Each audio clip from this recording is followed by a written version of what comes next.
Hey there, fellas. Alright, coming at you with a new experiment. Here we have an all-wheel drive vehicle, an assortment of different sized wheels, and here's the idea.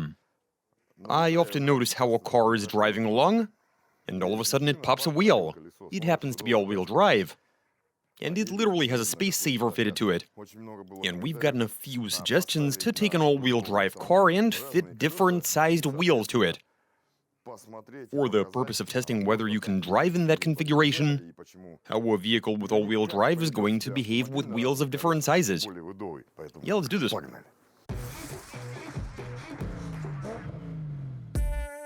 Originally uploaded in 2020.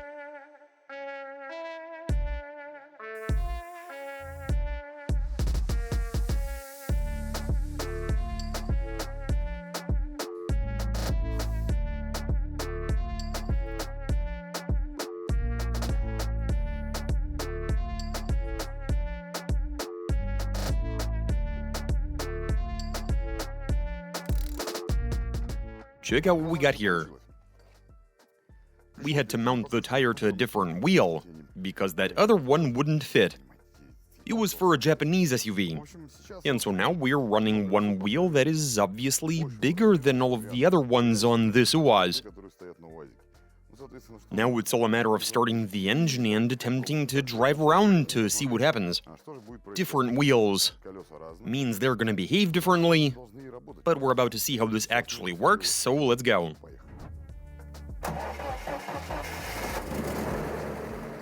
Alright, this is going well so far. Go ahead and try to reverse. Makes no difference.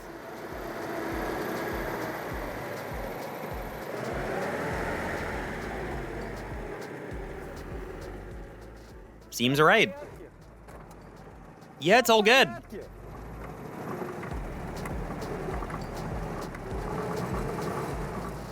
It is getting pulled to the left, but otherwise everything is fine. Let's see if the tire squeals on the concrete inside the garage.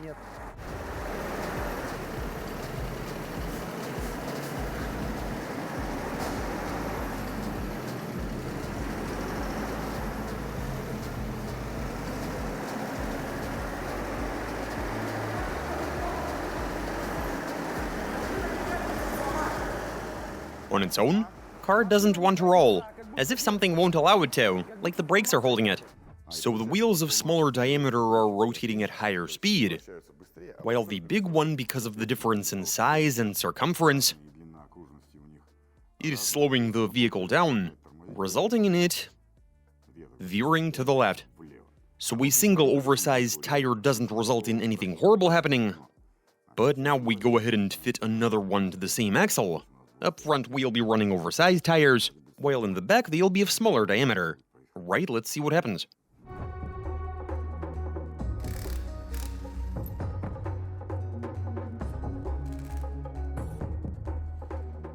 Okay, so up front, we're running oversized wheels. We've got the central locker engaged. Go ahead and start the engine. And let's drive around and see what's going to happen.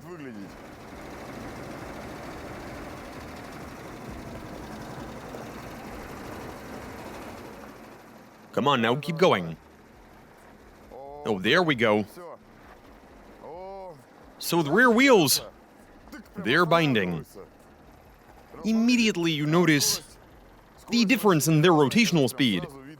The bigger ones apparently have better traction, as they're wider so they're rolling. But check out what's happening to the rears. At certain points they're stopping and just gliding over the surface. Did you notice that? It is very apparent. That's because this is running a central locker. And there you have the result. What can I even tell you? You're better off not driving on wheels that vary in diameter. The reason being, well, first of all, they're rotating at different speed with the difference in diameter. Of course, the circumferences are also different, and if for one wheel one rotation is, say, a meter, then for the other it's 1/10. You'd think 10 centimeters is nothing, but that is not true at all. They actually result in some pretty serious stress. I mean, in these conditions with the gravel, it's not as bad. But if you were to drive over the pavement, you're going to put a lot of stress onto the axle shafts, the differential, the gearbox, the unis, onto all of the components. It is going to be distributed between all of that, but at a certain point it can find a weak spot and break something. Even looking at the surface, you can tell where the wheels were binding. After a certain amount of rotation, it would get stuck. And you can see the marks at more or less equal distance. I mean, the wheel diameters are not changing on the move. But yeah, you can see all of the spots where they were binding. So there you have it. And now we're going to install 2 bigger wheels on one side, 2 smaller ones on the other, and we'll see what happens in that case. Let's go.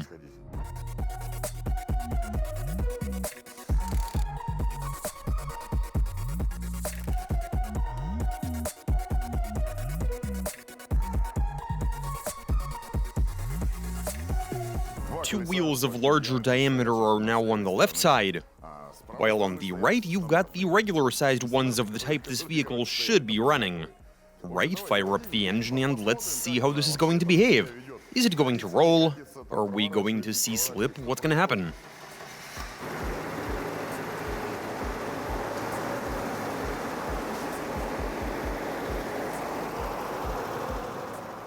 So far, things seem to be alright from the looks of it.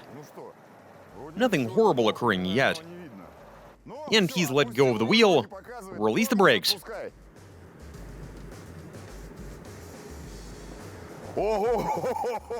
Where are you going?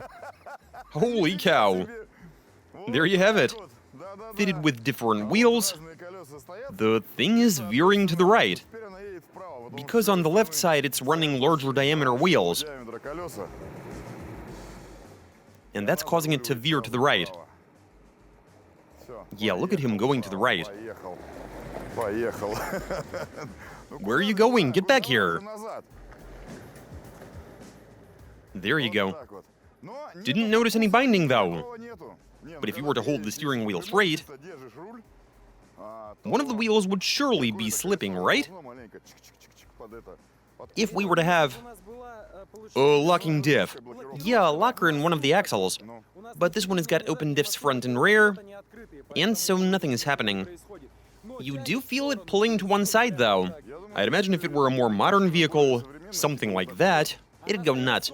The whole thing would go haywire. First, you'll get an ABS light, which makes perfect sense. The car can't fathom what it's driving over. You'll experience braking action, and that might be pretty dangerous, because the ABS might try to activate, resulting in the car, wouldn't it just throw a code? Because if the ABS is activated, the stability control will also want to do something, and that might result in an epic fail. It'll go into sort of limp mode, and the car will be pretty much undrivable, especially in the wet or in the winter. We should actually try this in the winter. Repeat this experiment on some ice. See what the car's electronic systems are going to do. We did witness that once. Oh yeah, right, we did. On that Volkswagen thing. When our buddy fitted well, you remember that story, right? He was running bigger wheels on one axle, smaller ones on the other, and the car just wouldn't drive. It was chiming and chattering. They came out and had a look and were like, maybe run identical wheels? On those sorts of cars, you can't mix the wheel diameters. Right, get inside. But if you really need to get on your way, you can put them on different axles. You mean like we have here? I mean, even that's not for certain. All right, don't touch the wheel.